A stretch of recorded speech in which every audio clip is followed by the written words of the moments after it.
Special power ಪಡೆದು big boss ಸ್ಪರ್ಧಿಗಳ ಆಟದ ದಿಕ್ಕನ್ನೇ ಬದಲಾಯಿಸಿದ ಧ್ರುವಂತ್ ರಕ್ಷಿತಾ ಶೆಟ್ಟಿ ಈ ವಾರದ ನಾಮಿನೇಷನ್ ಪ್ರಕ್ರಿಯೆಗೆ ಬಿಗ್ ಬಾಸ್ ಒಂದು ವಿಶೇಷ ಟ್ವಿಸ್ಟ್ ನೀಡಿದ್ದಾರೆ. ನಾಯಕರ ಜೊತೆಗೆ ಅಗತ್ಯ ಸದಸ್ಯರನ್ನ ಆಯ್ಕೆ ಮಾಡಿ ಟಾಸ್ಕ್ ಆಡುವ ಮೂಲಕ ನಾಮಿನೇಷನ್ನ ದಿಕ್ಕನ್ನೇ ಬದಲಾಯಿಸುವ ಅವಕಾಶ ನೀಡಲಾಗಿದೆ. ಈ ಟಾಸ್ಕ್ಗಳಲ್ಲಿ ಯಾವ ಟೀಮ್ನಲ್ಲಿ ಯಾರು ಆಡಬೇಕು ಅನ್ನೋದನ್ನ ಡಿಸೈಡ್ ಮಾಡೋದು ಮಾತ್ರ ಧ್ರುವಂತ್ ಮತ್ತು ರಕ್ಷಿತಾ ಶೆಟ್ಟಿ. ಬಿಗ್ ಬಾಸ್ ಈ ವಾರದ ನಾಮಿನೇಷನ್ ಪ್ರಕ್ರಿಯೆಯನ್ನ ಟಾಸ್ಕ್ ಮೂಲಕ ನೀಡುತ್ತಿದ್ದಾರೆ. ಮೊದಲಿಗೆ ನಾಮಿನೇಷನ್ ಇಂದ ಸೂರಜ್ರನ್ನ ಸೇಫ್ ಮಾಡಿ ಚೈತ್ರಾ ಕುಂದಾಪುರ ಅವರನ್ನ ರಾಶಿಕಾ ನಾಮಿನೇಟ್ ಮಾಡಿದ್ರು.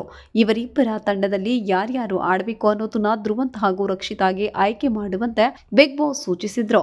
ಅಂತೆಯೇ ಚೈತ್ರಾ ಜೊತೆಗೆ ರಜತ್, ಸೂರಜ್ ಜೊತೆಗೆ ಅಶ್ವಿನಿ ಗೌಡ ಈ ಟಾಸ್ಕ್ ಆಡಿದ್ರು.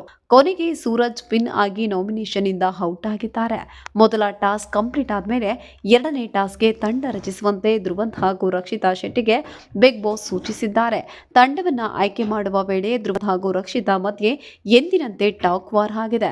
ಏನಾಯ್ತು ನೀವೇ ನೋಡಿ. ಈಗ ನಡೆಯಲಿರುವ ವಾರದ ಎರಡನೇ ಟಾಸ್ಕ್ ನಲ್ಲಿ 4 ಆಟಗಾರರ ತಂಡ ರಚನೆಯಾಗಬೇಕು. ಮಾಳು ಅವರ ತಂಡಕ್ಕೆ ಒಬ್ಬ ಪುರುಷ ಸದಸ್ಯ ಹಾಗೂ 2 ಮಹಿಳಾ ಸದಸ್ಯರನ್ನ ಆಯ್ಕೆ ಮಾಡಬೇಕು. ಕಾವ್ಯ ಅವರ ತಂಡಕ್ಕೆ ಒಬ್ಬ ಮಹಿಳಾ ಸದಸ್ಯೆ ಹಾಗೂ 2 ಪುರುಷರನ್ನ ಆಯ್ಕೆ ಮಾಡಬೇಕು ಅಂದಿದ್ದಾರೆ. ಬಿಗ್ ಬಾಸ್ ಈ ವಿಚಾರಕ್ಕೆ ಇವರಿಬ್ಬರ ಮದುವೆ ಟಾಕ್ ವಾರ್ ನಡೆದಿದೆ. ರಕ್ಷಿತಾ ಕಾವ್ಯಗೆ ಸ್ಪಂದನ ಕೊಡಿ, ಆಳುಗೆ ಧನುಷ್ ಕೊಡಿ. ನಾಮಿನೇಷನ್ ನಲ್ಲೂ ಸ್ಪಂದನ ಕಾವ್ಯ ಹೆಸರನ್ನ, ಕಾವ್ಯ ಸ್ಪಂದನ ಹೆಸರನ್ನ ತಗೊಂಡಿಲ್ಲ. ಯಾಕಂದ್ರೆ ಇಬ್ಬರಿಗೂ ಅವರು ಡಿಸರ್ವಿಂಗ್ ಅಂತ ಅನಿಸಿದೆ. ಅವರಿಗೆ ಕಾನ್ಫಿಡೆಂಟ್ ಇರೋದ್ರಿಂದ ಇಬ್ಬರನ್ನ ಒಂದು ಟೀಮ್ಗೆ ಹಾಕಿ ಧ್ರುವಂತ್ ಮಾಳುಗೆ, ಧನುಷ್ ಕಾವ್ಯಗೆ ರಘು, ರಕ್ಷಿತಾ ಕಾವ್ಯಗೆ ಒಂದು ಹುಡುಗಿ ಆಯ್ಕೆ ಮಾಡ್ಬೇಕಲ್ವಾ. ಸ್ಪಂದನಾರನ್ನ ನೋಡಿ. ಧ್ರುವಂತ್ ಇಲ್ಲ ನಾನು ಮಾಳುಗೆ ಸ್ಪಂದನ ಕೊಡ್ತೀನಿ, ರಕ್ಷಿತಾ ಇಲ್ಲ ನಾನು ಒಪ್ಪಲ್ಲ. ಧ್ರುವಂತ್ ಅವರು ಹಾಗಾದ್ರೆ ಧನುಷ್ನ ರಿಪ್ಲೇಸ್ ಮಾಡೋಣ. ಇಲ್ಲಿ ಕೇಳಿ, ನಾನು ಮಾಳುಗೆ ಸ್ಪಂದನ ಜೊತೆಗೆ ಅಶ್ವಿನಿ ಅವರನ್ನ ಕೊಡ್ತೀನಿ. ಕಾವ್ಯಗೆ ರಘು ಮತ್ತು ಗಿಲ್ಲಿ. ಕಾವ್ಯ ಟೀಮ್ಗೆ ಒಬ್ಬ ಮಹಿಳಾ ಸದಸ್ಯರನ್ನ ಹಾಕಬೇಕು. ಯಾರನ್ನ ಕೊಡೋಣ? ರಕ್ಷಿತಾ ಸ್ಪಂದನಾಗೆ ಹಾಕಿ. ಧ್ರುವಂತ್ ಇದೆಂತ ನಾವು ಮನೆಯಲ್ಲಿ ಆಟ ಆಡೋದಾ? ಸ್ಟ್ರಾಂಗ್ ಇರೋರನ್ನ ಒಂದು ಟೀಮ್ಗೆ ಹಾಕೋದು ನಿಜಾನಾ? ರಕ್ಷಿತಾ ಹಾಗಲ್ಲ, ಅವರ ಮೇಲೆ ಅವರಿಗೆ ಕಾನ್ಫಿಡೆನ್ಸ್ ಇದೆ ಅಲ್ವಾ. ಧ್ರುವಂತ್ ಅವರು ಬಾಯಲ್ಲಿ 1000 ಹೇಳ್ತೀವಿ ನಾವು, ಟಾಸ್ಕ್ ನಲ್ಲಿ ಹಾಗೆ ಆಗಲ್ಲ. ಇಬ್ಬರಿಗೂ ಅನ್ಫೇರ್ ಟೀಮ್ ಆಗಿದೆ ಅಂತ ಅನ್ನಿಸ್ಬಾರ್ದು. ನಾನು ಹಾಗೆ ಮಾಡಲ್ಲ.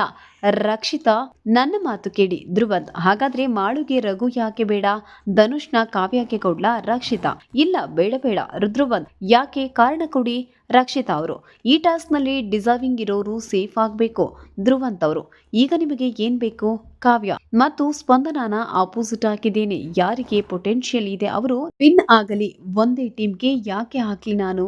ಮಾಳು ಅವರನ್ನ ನಾಮಿನೇಟ್ ಮಾಡಿದ್ದು ಅನ್ಫೇರ್. ನಿಮ್ಮ ಪ್ರಕಾರ ಸ್ಟ್ರಾಂಗ್ ಇರೋರನ್ನ ಮಾಳುಗೆ ಹಾಕಿ ಅವರನ್ನ ಉಳಿಸಬೇಕು. ರಕ್ಷಿತಾ ಹೌದು, ನೀವು ಬಿಗ್ ಬಾಸ್ ಅಲ್ಲ, ಅವರು ಅವರ ಕೆಲಸ ಮಾಡ್ತಾರೆ. ನಾವು ನಮಗೆ ಆದಷ್ಟು ಪ್ರೊಟೆಕ್ಟ್ ಆಗಿ ಮಾಡಬಹುದಲ್ವಾ.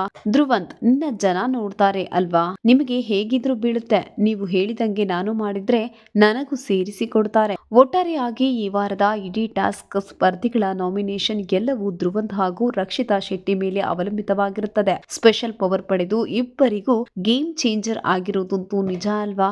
ಆದರೆ ಇವರ ನಿರ್ಧಾರಗಳು ಎಷ್ಟು ಸರಿ ಎಷ್ಟು ತಪ್ಪು ಅನ್ನೋದು ಮುಂದಿನ ಎಪಿಸೋಡ್ಗಳಲ್ಲಿ ಗೊತ್ತಾಗಲಿದೆ. ನಿಮ್ಮ ಅಭಿಪ್ರಾಯವನ್ನ ನೀಡಿ. ಧ್ರುವಂತ್ ರಕ್ಷಿತಾ ಶೆಟ್ಟಿಗೆ ಸೀಕ್ರೆಟ್ ರೂಮ್ ಭಾಗ್ಯ ಬೇಕಿತ್ತಾ ಅಥವಾ ಬೇಕಿರ್ಲಿಲ್ವಾ ಈ ಟ್ವಿಸ್ಟ್ ಅನ್ನೋದನ್ನ ಕಮೆಂಟ್ ಮಾಡಿ ತಿಳಿಸಿ.